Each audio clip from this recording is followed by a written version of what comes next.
We've been following the bouncing ball For your Powerball, it is the number 28. for 8 years.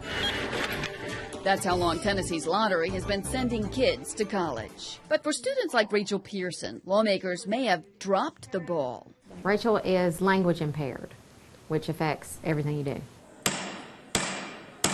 So this year, the legislature considered opening up the lottery pot to students with disabilities to enroll in programs like Vanderbilt's Next Step.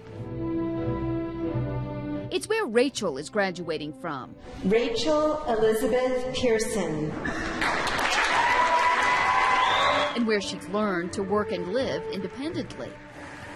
She's getting to do what she wanted. Her dream has come true. But legislators decided this session there's not enough lottery money for students like these. I can learn better. What lawmakers did find enough money for a few years back is energy-efficient initiatives at elementary, middle, and high schools. Not only green, but also smart light bulbs. Well, once it's a motion sensor, so once we walk into the room, the lights will come on, and they'll stay on as long as there's motion here. This is in all classrooms, all hallways, everywhere in our building. Sure, it's a good energy-efficient feature to have the lights turn off when you leave a room, but the lottery was originally passed under the auspices of stopping the brain drain, keeping more local students at universities and trade schools here, and giving them money to do so was seen as the incentive.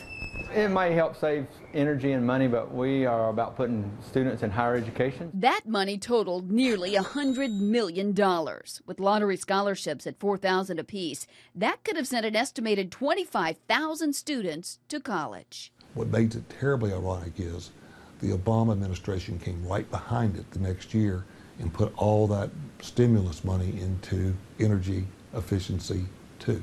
That's right. The state lottery was indeed paying for some of the same things federal tax dollars covered too. Despite those light bulbs, some say we're just keeping too many aspiring students in the dark, while the lottery sets record sales to the tune of $23 million year to date. I don't think that is sustainable every year like that, but I'm not the right person to ask that question. The right person to ask is Rebecca Hargrove, the lottery's chief executive officer. Each and every month of this year has been a record-breaking month for similar months since the lottery began in 2004. While Rebecca Hargrove shared the growth with senators, when Fox 17 asked the lottery's executive director to discuss the growth with us, she declined 5 times, even with record sales and $370 million in lottery reserves. Mr. Speaker, the Senate is on item number 7, Senate Bill 2514. The Tennessee General Assembly spent a large chunk of this session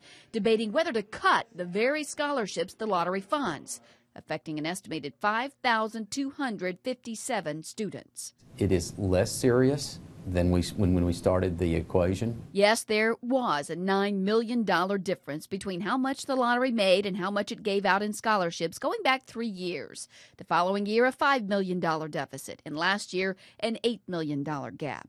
You cannot continue to spend more money than you take in. We are not the federal government. We do not print money.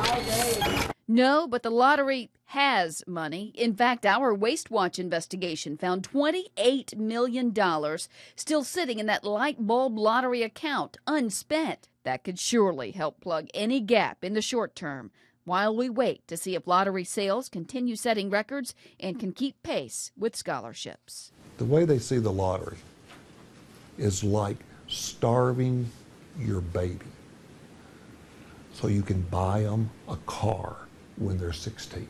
We might go broke, so let's don't spend any of this $400 or $1 million that might help somebody and then make our state better.